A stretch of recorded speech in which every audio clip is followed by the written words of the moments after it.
While we are gathering virtually today, we acknowledge that each of us is on the traditional territory of many nations across Turtle Island. We broadcast from Toronto, the traditional territory of the Mississaugas of the Credit, the Anishinaabe, the Chippewa, Haudenosaunee, and the Wendat peoples. Today, it is home to many diverse First Nations, Inuit, and Métis peoples. We offer this acknowledgement as a stepping stone toward honoring the original occupants, a testimony to the oppression faced by Indigenous peoples, and our commitment in this series to creating dialogues aimed at addressing systemic injustice. Hey everyone, thanks for joining us for our first episode of Elevate Equality, presented by TD. It's the show where we talk about all things equality and teach you how to build genuine, systemic equity into the workplace. I'm Rhea Carey. And I'm Jody Kovitz. In today's show, we'll explore the age of remote work and what it means for equality and self-expression. Let's get into it. But before we do, let's talk about what's going on in the world. It's time for Last Week in the News. Okay, so last Wednesday was literally history in the making with the inauguration of Joe Biden. It's a bit of a departure from today's topic, but how could we not talk about it? Totally. And even though we normally keep things focused on Canada, if the last 4 years have taught us anything, it's that we are really not immune to the politics of our neighbor. And it was just so important. So here we go. I couldn't agree more. There was a lot of mixed emotions and a lot of mixed feelings, but I think change in itself is important. So I was happy to see the change happen. Yeah, I mean, let's talk about it. I'm so excited to talk about this with you right now. Woo! So what moved you about it? Can we start with that? Like, what were the highlights for you? Okay, well, obviously, I love seeing a woman as the first vice president. And I obviously really was all about Michelle Obama's maroon outfit, like that. We can't talk about that and not talk about that. Rachel Levine set to become the first trans confirmee was really a moment where I thought I see change potentially coming. I just got shivers when you said that. Woo! I mean, it's really, there's so many moments, and I, can only imagine for so many people how much hope we felt reignited. I read a lot of posts about people sort of feeling like it was January 1st for real. Now, for me, watching Amanda through sort of sharing her words of hope, of real talk, the, action of Biden putting her there. I don't know. I was super moved by that. How did you feel?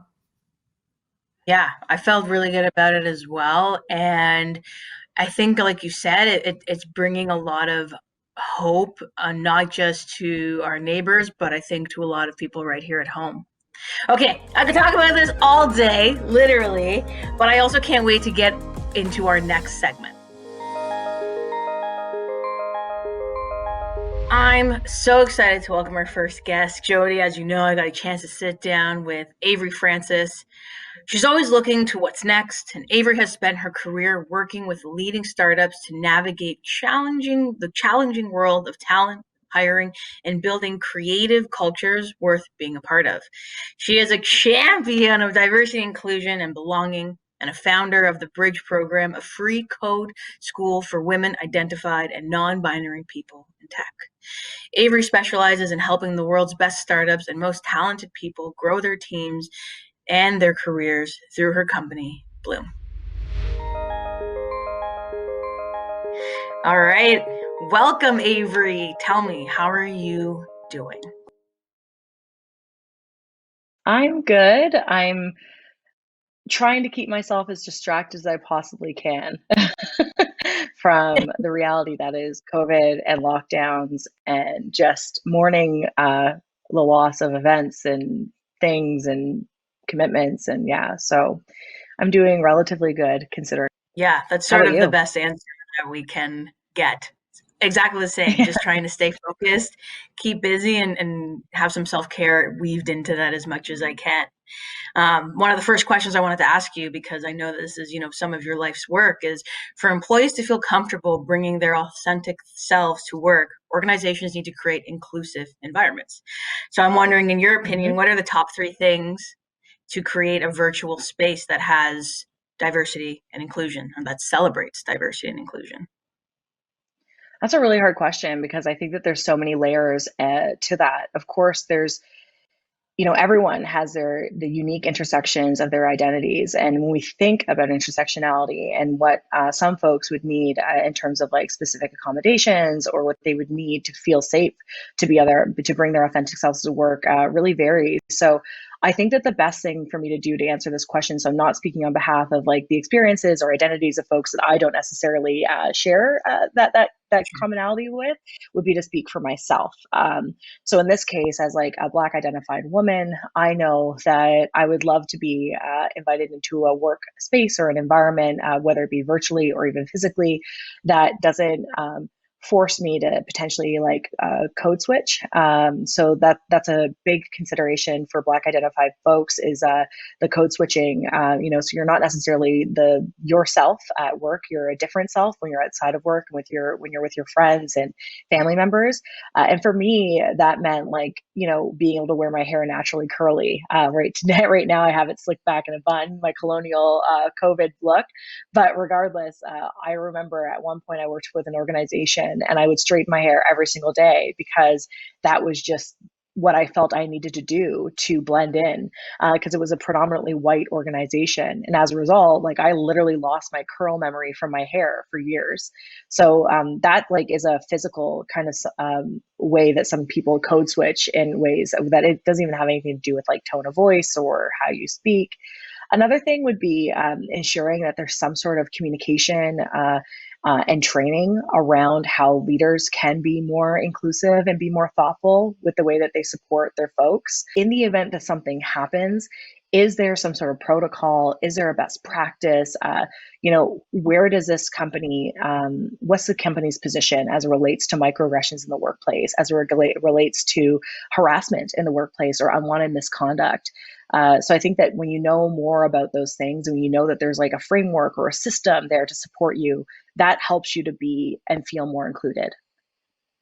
Yes, absolutely. And I Yeah. can really resonate with that with you because I just started, leaning into taking care of my curls more. This is my first, straighten in like months. And I kind of was like, you know what? I'm into the curls more often than not, but it's because I feel more safe to do that, right? So I think that's a really important piece that Yeah. you brought up, something that we don't think of as often, And since we're Yeah. all working remotely as we are right now, it's hard to see how people are doing well or perhaps not doing as well.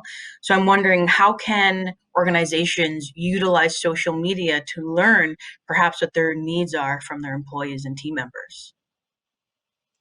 Ooh, I think that's a slippery slope. How they could use social media. So do you mean by like checking in on employees' social platforms or I think by kind of yeah? like having those groups and current topics and conversations that are happening. Okay.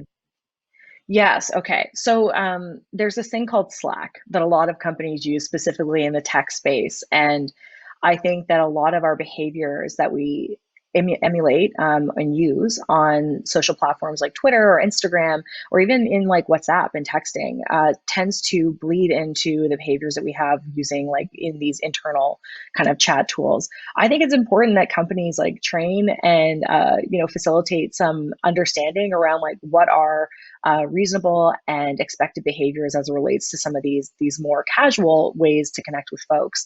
Now, as it relates to like how do you support and check in on your people with social media, I think that's a slippery slope. I would feel really uncomfortable if a manager reached out to me to say, hey, I saw you posted this quote last night and I'm worried about you.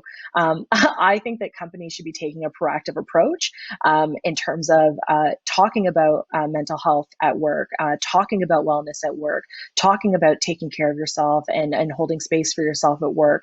And we're seeing a rise of this as we think about like meditation, we're thinking yoga for folks that are able-bodied and able to participate, and thinking about the different programs that companies have been embarking on, the different kind of programs, everything that companies have been embarking on. I think it's best to actually have, like, instead of like just connecting with your employee during one-on-ones, or your 30, 60, 90 day kind of check-in, have coffee, like a virtual coffee with them if they're into drinking coffee. Set up some ways for you to connect with your team that are outside of like talking about work. So maybe you do like virtual movement classes, or maybe you do a virtual like dance class or something, or even like with my team, we have like a what's blooming conversation. It's every Thursday, and we just talk about nothing to do with work. And sometimes we have themes. So last time, and I have my hat here, on Thursday of last week, we all wore hats.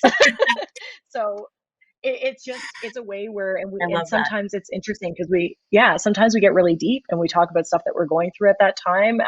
And sometimes it's like purely surface based and it's just like relaxed and we have a good laugh and then we carry on with our day. So I think that it really depends on the company's culture, the behaviors that they're looking to see, and then also what values that they have in place, and building some creative ways to connect with your people from there. Yeah, I definitely agree with you on that. And I sort of was like, I knew that might be the angle you would take. And that was my follow-up question, is because social media has been shifting in terms of the conversations that are being had since last year's the murder of George Floyd. So I'm wondering, in your opinion, because you also have been putting out some really great content about, equality, equity, diversity, inclusion. So I'm wondering, in your opinion, how do you think social media is impacting how the younger generation is learning about equality? Well, I think that there's like anything, I think that there's positives and then there's negatives to it. I think that there's a lot of folks that are sharing some fantastic information and insights. And I think that grassroots activism, right, has become more enticing and more interesting to younger communities, which is fantastic. But with that said, diversity, equity, and inclusion in the landscape of like, a march, or, a grocery store, or, at some of these protests is a lot different than the strategies that you would apply to the workplace. There's obvious power dynamics that exist at work, and we can't ignore those power dynamics. We also have different motivations as to why people are, for example, at a grocery store, and maybe they're on the receiving end of a microaggression, versus the motivation that someone has to be at work and they're on the receiving end of a microaggression. Where I'm saying that I think that there's a lot of younger people that are being positively influenced by this shift in what we're talking about, and that some of the conversations we're having on social media. I think that there's a lot of folks that are sharing information that's not rooted in a lot of truth. And I'm not trying to get into like the politics of like fact checkers and everything here, but I'm just wanting to acknowledge that the world of diversity, equity, and inclusion simply isn't a regulated industry right now. I'm hoping that in the future it will be. And as a result, we have, similar to like when you post something on Instagram and you post something about COVID, there's like a little blurb that pops up saying, hey, for more information about COVID, click this link, and it brings you there, which is fantastic and super responsible from the team at Instagram. But as it relates to diversity, equity, and inclusion, and the seriousness of the work and the complexity of the work, we don't have that same regulation. We don't have that same link to some factual insights and information there. So it's great, and I think that there's this excitement, and I'm trying to very cautiously and intentionally be a part of the growing and evolving conversation around diversity, equity, and inclusion, but also acknowledge that there's certain areas that I really don't know enough about to speak on. I feel like there are so many companies who are still sort of new to this journey, and I would love, what advice or any tips could you give to a company that's potentially new or just starting out their diversity, equity, inclusion journey? Maybe what are some tips that you could give them? So For my everyone number one listening tip at home. is it's not too late. Yeah, totally. Hey, For those yep. people that are listening at home, it's not too late. I think that, I've been having conversations around diversity, equity, and inclusion for a long time. As someone that's worked in the scope of HR, a lot of what we talk about, and I think that this is what I love about this shift from diversity, inclusion, and belonging to DEI, diversity, equity, and inclusion, is like equity is something that HR practitioners and Like, we talk about equity. We have systems in place that are centered around equity at work. So it's fantastic to see that overlap. Belonging is such a beautiful thing to talk about and to think about as it relates to workplace experiences for people. About 5 or 6 years ago, there was evolving conversation around seeing more women at work, more women in the workplace, which is fantastic. We all got really excited. We were talking about women being represented at work. Great. But what happened was we left out a lot of really important pieces of that conversation, right? Specifically around what women means, right? And this conversation around like the gender parity between men identified people and women, and almost this conversation around like only having two genders, which isn't true, right? There are more than two genders. So we need to talk fully about that and holistically about that. And then also this conversation around women and more representation of women identified people at work translated to more white women in leadership, more white women at companies. And I think that that's okay, but we need to talk about the intersections of what women look like, how they identify within the workplace. And I would hate to have that same thing happen now. We had this conversation as a result of the murder of George Floyd that has started and sparked again. And I'm really focus on ensuring that the conversation continues to happen. But what we need to do is take this opportunity to advocate for other folks that don't necessarily just identify as Black, for Indigenous peoples, for racialized individuals right across the board. And then also thinking about things, talking about non-visible disabilities, right? And talking about the facets of diversity that we can't see. And again, this is what we call the big tent approach. Let's really kind of think holistically and fully about what can make a truly inclusive workplace. So just following up on what you said, in those conversations and looking at things, taking a step back and looking at things holistically, objectively, I think are some really great takeaways for everyone listening at home. Avery, I wanted to say thank you so much for showing up for the team here, for the community, for everyone listening at home, for your authenticity and your honest insights.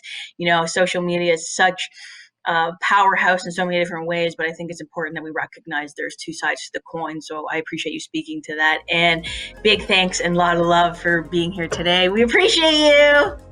Thank you. Thank you. Appreciate you too. Thank you.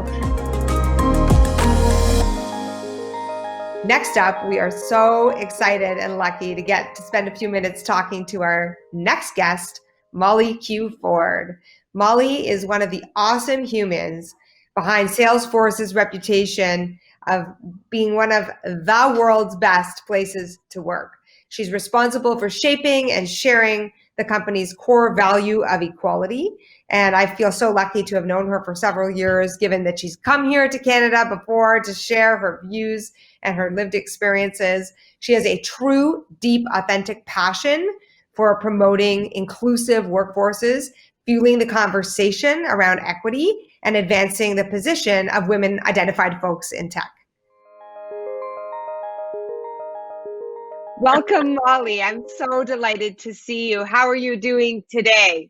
I'm doing well, thank you. I will actually say we're in a pandemic, but I'm all right. Thank you so much for asking, Jody. I love the work I do, so I'm trying to be grateful. I'm trying to practice gratitude. Thinking about gratitude and moving into a bit of why we're here and talking about representation. To you, why is it so important that we're telling the stories of Black, Indigenous, and Latinx employees and different lived experiences? Representation matters, and I think for far too long, these stories have not been told. Right? For far too long, history, or I like to call her story, was told by one lens, one view, one point. And I mean, so many of us need to see it to believe it, or see those pioneers and those sheroes come forward first. But we really need to diversify opportunity, right? Yes. Yeah. 100%. Yes. And actually, like, but I'll tell the world, when I started the work I was doing with Move the Dial, I wanted Molly to come to Toronto, Canada, and tell the story of what Salesforce has been doing and the Office of Equality has been doing, because I actually think, Salesforce is a true North Star in this work. Mm-hmm. Can you talk to us a little bit about some of the strategies you've been using and or have learned from other North Star organizations to really step up the telling of her story from an intersectional, varied lived experience lens, particularly in this remote environment? How can we do that? Learning That's from such a you. good question. And one thing I want to start is with gratitude for you, Jody, because that's one thing that I think a lot of companies, people in the industry have done is really looked at equality through one lens. But if we're not thinking intersectional and saying, how are women doing during COVID? How are moms doing during COVID? How are women of color, persons with disability, LGBTQ? And I remember from my first meeting with you, you made it a point to say, wait, let's talk about women of color. Right. And I think people accept that women move through corporate America very differently. And I just pulled up this morning McKinsey's Women in the Workplace report, right? But then you saw the evolution of that report, and the 2020 report said, wait a minute, let's talk about how moms are experiencing COVID-19, how housework disproportionately falls on women. And I can't imagine. Someone told me, well, the pandemic brought equality because we all have the same size Zoom box and opportunity. And I said, that's not true, because not me, but some of us have a child at our ankles. We've got to put dinner on the stove. We're doing elderly care. We're worried about a family, a loved one, or economically, our families are impacted. Yes. Right. So I think this pandemic is really it's shining a spotlight on all the inequities that are around. That leads me into kind of what we were going to talk about next. And now more than ever, any company that wants to realize the full potential of its employees, like you had mentioned, should be taking action to create safe and inclusive workplaces. So how can organizations make sure they're creating a virtual space where their employees can foster authentic and diverse spaces? That's a great question. I find that like Zoom and our whole virtual is so formal now, right? Like I tell folks where we might have had a meeting and then by the end of the meeting, we're joking as we walk out of the room or having that conversation. I think that we're in a more formal, get to it, get through this meeting environment. So for me, it goes back to Salesforce. We started ally practices 4 years ago, and we say allies ask, listen, show up, speak up. So I'm careful to tell folks, allyship looks different now that we're virtual. There isn't a one-on-one meeting I start with one of my employees where I don't start with, how are you? No, really, how are you? Right? It's really that simple ask, what's going on? How are you doing? And then I say, show up is different. Right. So, in the past, Salesforce would have been in 30 cities doing MLK parades and marches. And now we're saying, okay, so how do we show up on MLK? I told my employees, if you want to do virtual VTO, that's great. And if you just want to pause and breathe, that's great as well. Yes, absolutely. And I think that is a great takeaway that anyone listening can take back to their teams and start to think about how can we implement and do things differently so that everyone feels seen, heard, and like you said, that very little tricky piece that people don't think of as often is that belonging piece. And I wanted to ask you, with your vast expertise, what do you think diversity looks like in 5 years from now? Or what do you hope diversity looks like in 5 years from now? I know it sounds cliche, but I hope I'm out of a job, right? Because I think all of these processes should figure out how you put a layer of equality, diversity, and inclusion on them, right? And I feel like business leaders don't realize with every decision they're making, where's my lens of equality? If I reorg my team, did I marginalize anyone? Do people feel represented in their leadership? So how do we make this part of business functions and processes?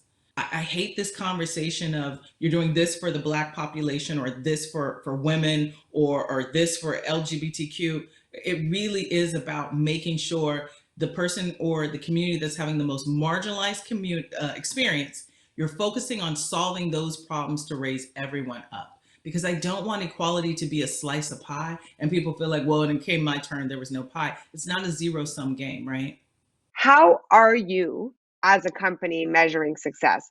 For us, it's about scorecards, which still is counting beans, right? Getting in front of our leaders and showing them the diverse makeups of their team, sharing their data. And now we're going another step. It was all about data-driven approach. Here's your data I'm going to put in front of you. Now we're all about actions. What are the actions you can take? What are the interventions? And we're looking across the whole employee success for us, HR function, right?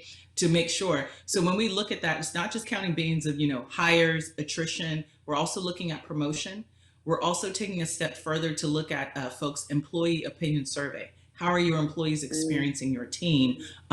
We have another metric ran by our very powerful and just really talented talent experience and HR business partner function, great leader characteristics. We're being very prescriptive in saying this, and we call it great leader and inclusive leadership. These are the behaviors.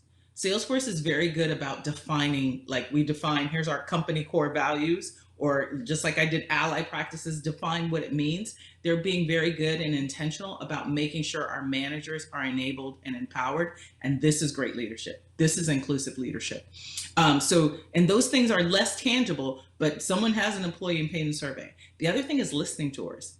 We're leveraging our employee resource groups like Bold Force for Black employees, Salesforce Women's Network, Outforce, Latino Force. We're listening to those employees. What is your experience? How are you doing?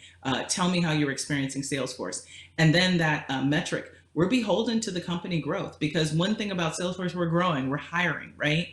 So we're not a company that's falling backwards. We're going forward. So we're definitely saying, what do these experiences look like, and what do the numbers look like? Molly, thank you so much for joining us. We were so delighted to talk with you today, and wishing you all the best of health and wellness, the best you can for the rest of this time. Thank you both so much. I appreciate you. Thank you so much, Molly. I'll You're follow amazing. up with you soon. The best. Wasn't this the best? Don't you feel better now?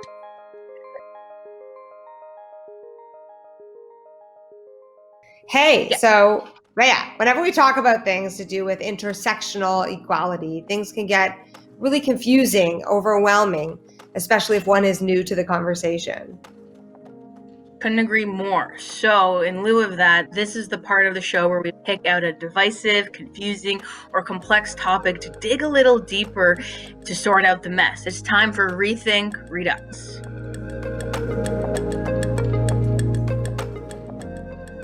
Okay, Rhea, so something Molly said in our interview caught my attention, and I wanted to talk to you about it a little bit more.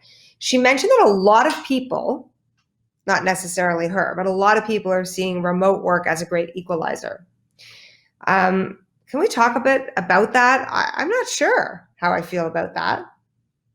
Yeah, that was something that stood out to me as well, because yes, it puts everyone on a playing field, but it may not be the most equitable playing field. For example, some people might be at home with kids and dogs and unable to meet all the requirements for work as much as they would when they are not at home and their kids are cared for. So I don't feel like it's the great equalizer, but I can see why some people may think that. And particularly if they don't have the lived experience of not feeling included, regardless of the size of the Zoom box. And another one that's been coming up a lot is code switching. Is that something that, I don't know if we've ever talked about that one before? We haven't actually talked about it. I, of course, know a little bit about it through anecdotes and hearing, but I'd love to learn more. Rhea, I'm curious. Can you share a little bit more about that concept with us? Yeah. I mean, it's when a person of color or any marginalized group feels as though they can't be their true, authentic self in the workplace. So what that can contribute to how they show up. For example, someone may feel comfortable, like Avery spoke about, wanting to straighten her hair and not have it curly because she felt like that's how she fit in more, or changing their language. So code switching is all about someone not feeling like they belong and showing up differently, which is obviously something we're trying to combat with all this great work we're doing on equality and equity.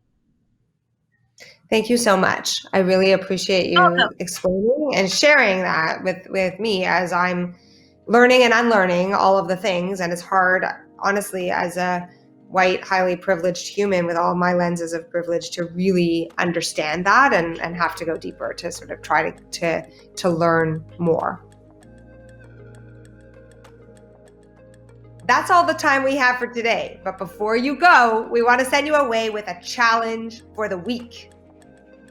That's right. We want everyone to start using that ally approach to meetings that Molly talked about. Remember this. Number 1, Ask. Leave room for introverts and juniors to have their input. Number 2, listen actively. Number 3, show up ready to engage with inclusivity top of mind. And number 4, speak up for people who don't use their voice as much. We want to see everyone do it themselves, but better yet, take 2 minutes at the top of your next internal meeting to coach attendees on how to do so as well. A special thanks today to our guest experts, Avery Francis and Molly Q. Ford, and most importantly, thanks to you, audience, for joining us today. Let's not have our conversation end here. If you've got something to say, the conversation is going on online using the hashtag #ElevateEquality. Yes, and next episode, we take a look at how to create a culture of inclusion in the remote world. To register, visit Elevate.ca. Stay safe, take care of each other, and we'll see you next time.